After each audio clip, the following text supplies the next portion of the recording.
season of trade agreements and tariff reductions, clearly, or so it seems, as the world has witnessed US President Donald Trump's trade talk all coming in from South Korea. Donald Trump has said he and his Chinese counterpart Xi Jinping have agreed on a 1 year deal on the supply of crucial rare earths and on reducing fentanyl related tariffs on China to 10%. So, this is what US President Donald Trump has said. He has also said that, after the two leaders have met in person after 6 years amid the ongoing trade tensions, he has said that, look, overall, if I had to rate the meeting with Xi Jinping on a scale of 0 to 10, with 10 being the best, the meeting was a 12. So this is what he has been quoted saying. Of course, earlier he had also said, as far as India is concerned, Donald Trump had said earlier that, look, I am doing a trade deal with India and have great respect and love for Prime Minister Modi. We have a great relationship. So truly a season of trade agreements and tariff reductions. And of course, to decode what all of this does, mean, what does it signal going forward, I'm joined by Senior Economist Jayant Krishna. I'm also joined by Senior Economist Mitali Nikore. Thank you both for your time. Mitali, what does this shift in stance from the US president then mean? We, of course, have been discussing months of uncertainty amid, of course, the tariff tensions and the trade tensions that the world has witnessed. No, absolutely. First of all, thanks for bringing me on the show, Sakshi, as always. I think, this is a very interesting time in history because when we look at the way the US and China trade relationship has evolved in the last 1 year, has shown a masterclass in some sort of trade diplomacy, particularly from the Chinese side. Because if you think about it, China never backed down when the highest levels of tariff were imposed on China in April. Following that, we saw the Chinese negotiate using their position of strength in terms of how they manage the rare earth supply chains. And again, even when they were facing 200% tariffs, they simply held their ground. But using back channel diplomacy, they've also now managed to negotiate the US down to this position where the entire 50% fentanyl related tariff might be removed. Of course, the confirmations from the Chinese side are yet to come. We have only seen the announcement coming from the US side, that also by President Trump and not from the US government yet. So, again, all these things are subject to confirmation. However, the initial news is quite encouraging because this is not only about the US and China. While it may be negotiated between the US and China, this Mhm. has implications for broader global trade because this is the way that we want countries to be able to trade with each other. This is the way we want global supply chains to develop.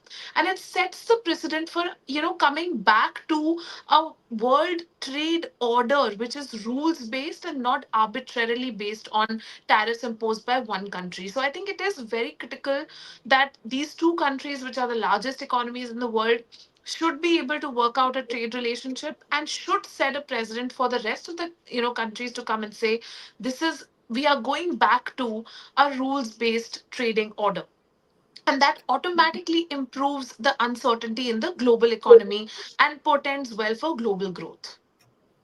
Right, Jen Krishna, what do you make of Donald Trump's trade talk from South Korea? Of course, he also mentioned how he's optimistic on the trade deal with India. So, your thoughts on that?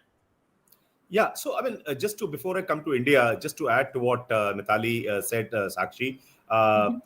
I mean, if you look at the way China-US talks have been going on, see, the fact remains China has acquired an economic indispensability over a number of products that they export to the US, right?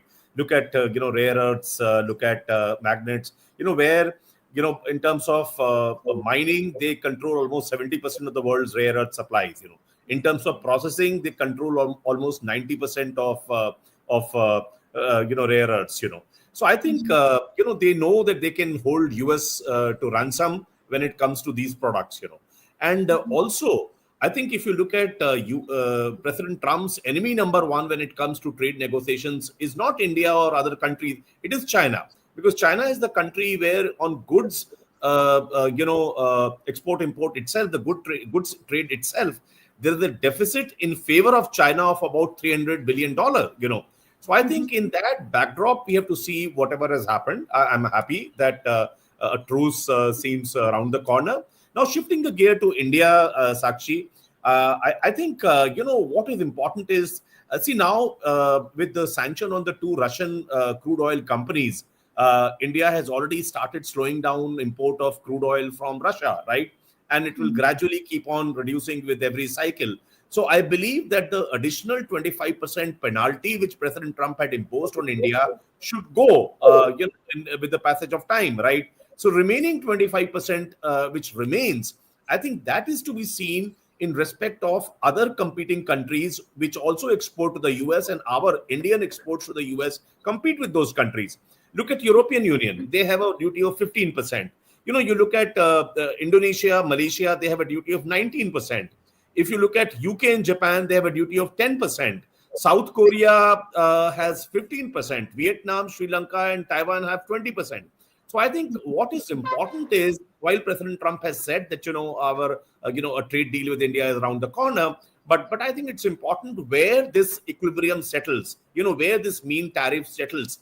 I think that's very, very important, because if it is obviously it can't be as low as UK and Japan. I'm pretty sure not as low as 10%.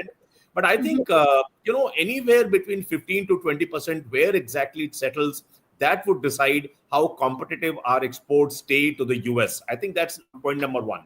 Point number two is a very special section under the US laws called Section 232 tariffs, which are largely for products like aluminum, steel, and so on and so forth, and some of the derivative products like auto parts and so on and so forth, even including timber and copper and these kind of things. I think there, if you look at, let's focus on two products, steel and aluminum. In 2018, the last term of Trump, when he came to power, 25% duty was levied on steel and 10% on aluminum. This February 2025, when he came to power in January, he levied 25% duty on both steel and aluminum, which now with the penalty has become 50% each. So at that level of tariff, our steel and aluminum exports to the US are just not tenable, because no product category in the world of exports has enjoyed these kind of margins, right? So I think it's very important where these things settle. And I think last to not the least, there seems to be some thaw, even if not a complete understanding, some thaw on the agriculture and dairy products also, especially when it comes to non-genetically modified crops like corn and soya and so on and so forth. I think India's while there is no official information available from Government of India, and rightly so, these talks are kept under the wraps, right? But I think probably it looks that India is agreeing to more import of these products from the US. The quota is going up, and also we need to see that what is India's response to the US access given to the US for poultry feed, for dairy, for ethanol, cheese, and these kind of products. I think so. These are the important things to my mind, Sakshi, and I would really look forward to that. What is the outcome of the negotiations? Whether it's a genuine win-win or it is a big brother attitude of US bulldozing India and their interest remaining supreme, and relegating Indian interest to the wall. I think that is what needs to be seen, Sakshi. Of course, the fine print is awaited. But Mitali, what do you make of this? I want to ask you, look, what do you make of all this talk, this trade ties that we are witnessing at the moment now between the world's two largest economies, US and China, after months of turmoil? Really, what do you make of this in totality? What does it mean for India going forward? Your first thoughts. No, absolutely, Sakshi. I just want to reflect a little bit on what Sir has also said. See, at the end of the day, the first and the most important rule in global trade is that there is a trade between equals, and there is a trade based on what we call as competitive advantage, right? So if India is good at manufacturing, for example, a certain product, it could be an agricultural product, or it could be electronics, or it could be the iPhone, for that matter, we are going to be manufacturing that product and sending it through to, to the US, etc. Now the issue is, in many cases, that manufacturing is not only based on the cost competitive advantage per se, but based on the investment that comes from the client. So if Apple doesn't actually invest in setting up quality training, in setting up, the kind of facility where it needs that quality product to be manufactured, then it is not possible for a developing country to then come up the curve and say we will manufacture iPhones to that quality that Apple requires, right?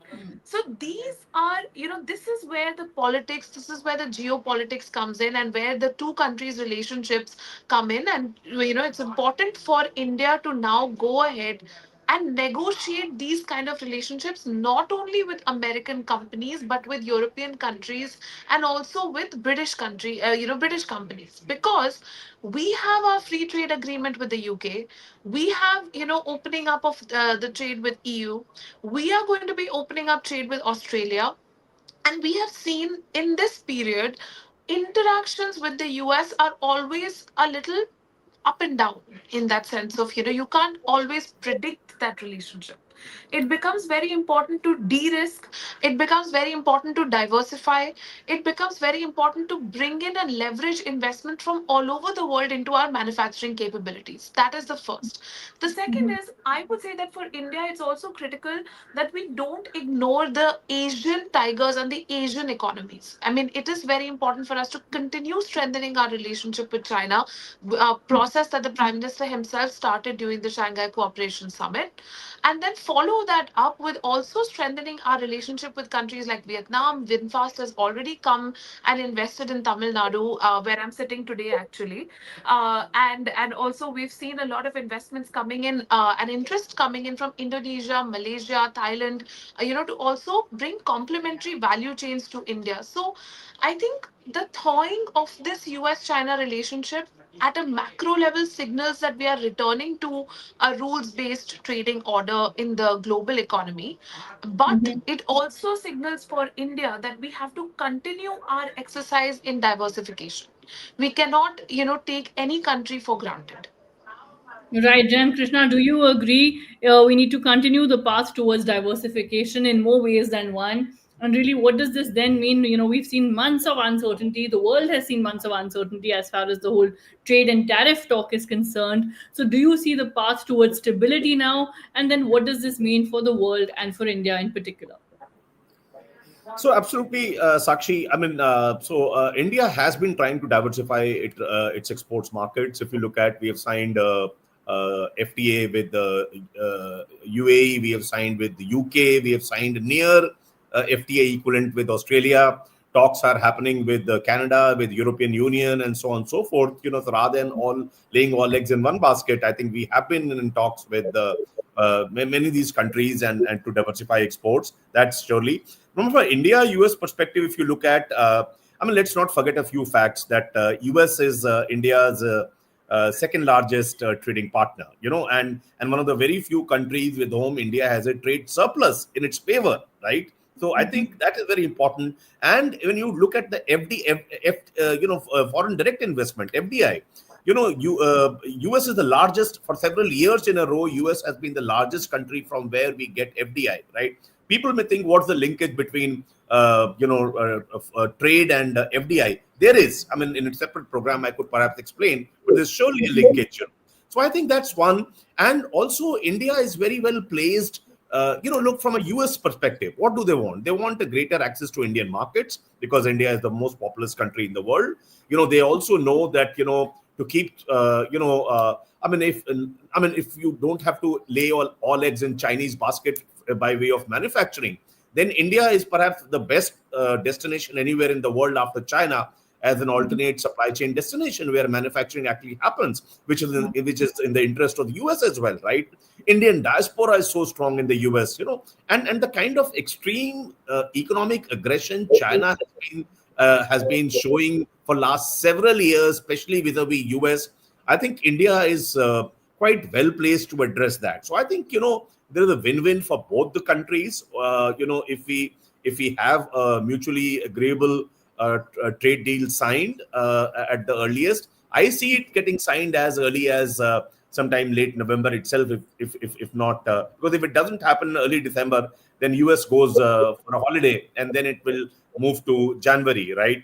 So I hope it happens, and in the true spirit of a strategic partnership that US and India have, And I'm hopeful that with the latest set of talks which the Commerce Secretary Rajesh Agrawal had in the US, and subsequent signaling which has been coming from President Trump, I'm hopeful that mutually acceptable win-win trade deal is round the corner.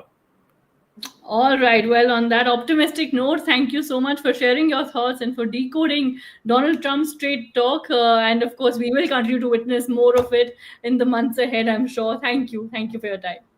Pleasure. Thank you.